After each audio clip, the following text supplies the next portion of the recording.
Well, well, well. China blinks. China folds. Just as I told you that they will fold. They fold like a camping chair.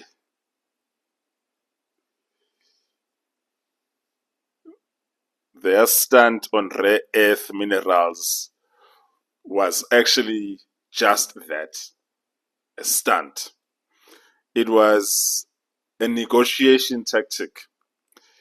They have blinked, and they blinked first, as I told you. I'm just gonna soak in this moment for all of my detractors who come here lecturing me about how I don't know anything. Read more about China, read more about that. You don't know anything, you don't know anything. I'm just gonna soak it in, and say, I told you so, I told you so, I told you so. I've seen this movie before. In 2017, 2018, China was the one that blinked first. They folded. They folded like a camping chair. I knew that they were going to fold as well because the Chinese economy depends so much on the access on American markets that they were suffering in China. So eventually he was going to fold, and he folded. I mean, President Trump and President Xi met in South Korea yesterday or the last 2 days, and they have a trade deal or some sort of basic parameter framework of the trade deal, but the finer details of the deal obviously will have to be um, ironed out. But the most important thing is that these rare earth mineral export bans have been paused. They've been paused for a year. I'm very happy. I'm very happy because I was right. I was right. Look, I say I have a lot of issues with President Trump. Many issues that I have with him. But one issue that I don't have with him is the issue of trade. The issue of his industrial policies, the issue of putting American industry first.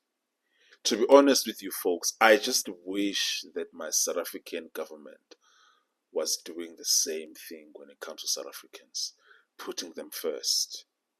The things that China is doing to South Africa, folks, you have no idea.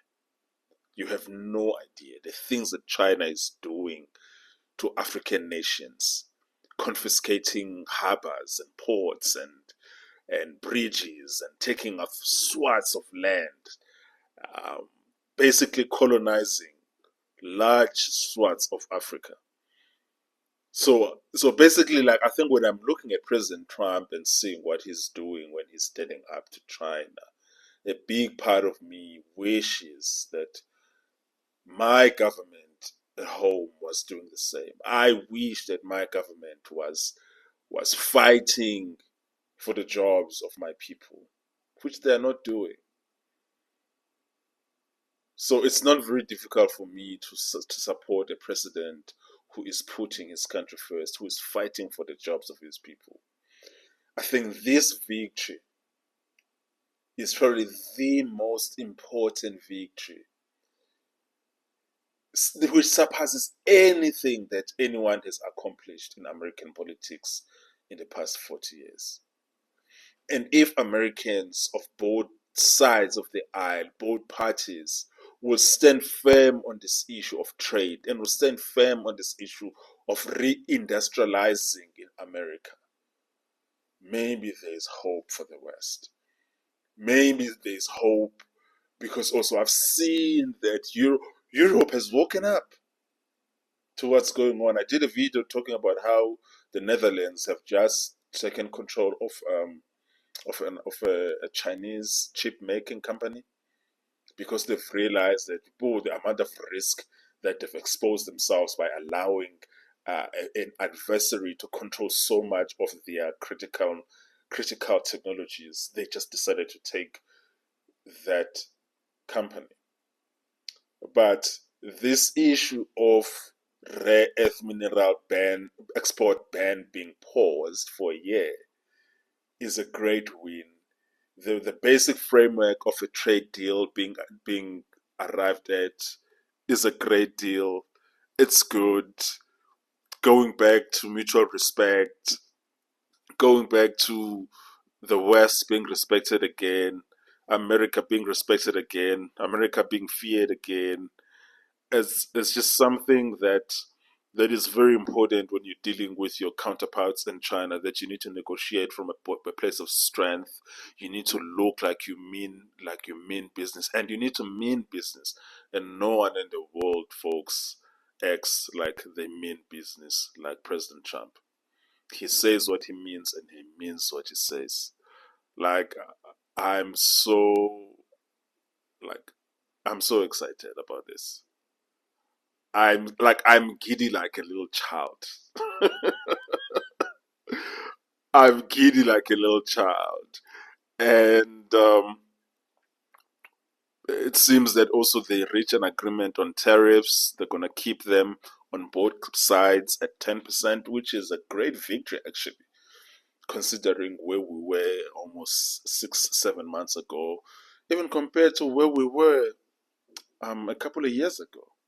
And it also seems that they've reached an understanding and an agreement with regards to the issue of soybean farmers and the soybeans that China was refusing to buy for the longest time since Trump got back into office, because they were trying to hurt Trump in these negotiations by causing pain to American soybean farmers, who are one of Trump's main constituency.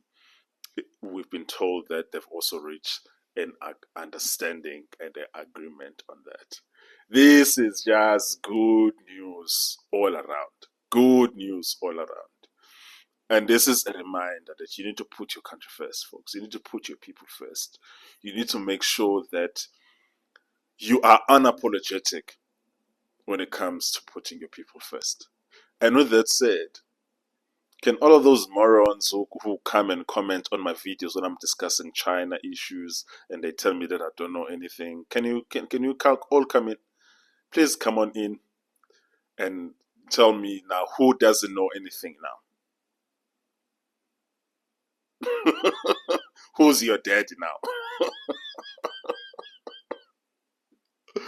Oh shit.